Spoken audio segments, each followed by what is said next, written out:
Hey everybody, okay, I've got everything down now, and I'm going to just show you really quickly what I ended up doing. The beds have a couple inches of the mulch on top of a couple inches of leaves, so they look like this, and those are my radishes, and I got it down on all the pathways, and then this area is going to be the potato bed. So I have to put more, I still have to put more on top of here. And then over there, along the fence, are the blackberry bushes. And I have to put, I still have to put up the poles and the wires for that for next year. But they're doing really good. They're actually getting greener, amazingly. And here's another bed. And we've had a big rainstorm, and so a lot of the wood chips have started to sink down. So, and then this, I have two beds still. These are going to be corn next year.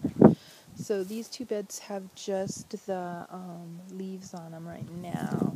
And then when I get the next load of wood chips, I'll do the same thing as I did for these beds, where I screened through the wood chips and got out the big sticks and just put down the needles and chips and on top of leaves. So I did, there's one bed, and here's another bed. This one's still got squash going. Interestingly, we've had some frost, but when I put the wood chips down, the squashes kind of revived. It was surprising, I guess. I'm not sure why that happened. Maybe because it wasn't that big of a frost. I'm not sure. I expect everything will get frosted pretty soon, because we are in December now, and usually we have a really heavy frost by now. We've just had a couple of light ones. Here's the other. This is going to be another bed of corn, and I've got to pull out. There's some onions in there to pull out, and then of course this is my Swiss chard, and I'm going to go ahead and harvest it through the winter, and then pull it out when I put the corn in the spring.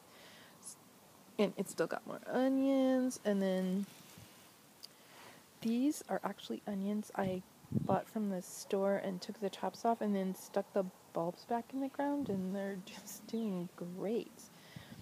And then this is I think it was supposed to be Romanesque broccoli, which is that really cool looking broccoli, and it just never made up heads on it. I'm not sure why, but I'm thinking that I might get heads now. We'll see. I guess I can eat leaves if I want to. It's getting something in there. And it's getting eaten by something. Anyway, that's kind of how I ended up. So far, it's just really been good for a barrier of weeds, too. So that's where I'm at. I went right to the edge of the garden, right to the edge of the fence. I'm going to tromp the fence part down because I don't want it to sit right up against the fence.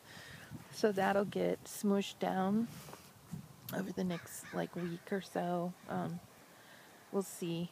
But I went right to the edge here. I'll step out here so you can see it. I went right along the edge, right up to the grass. My husband's gonna hate that, but I don't care. Up to the edge of the trees. This is a plum. This is a Japanese plum, and this is some other kind of Japanese plum.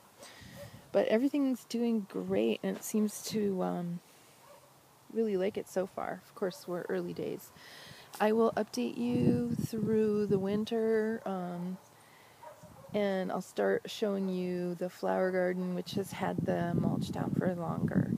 And you can see what kind of weeds are coming through, but mostly it's been doing really good. So spring will be the big challenge when everything sprouts out.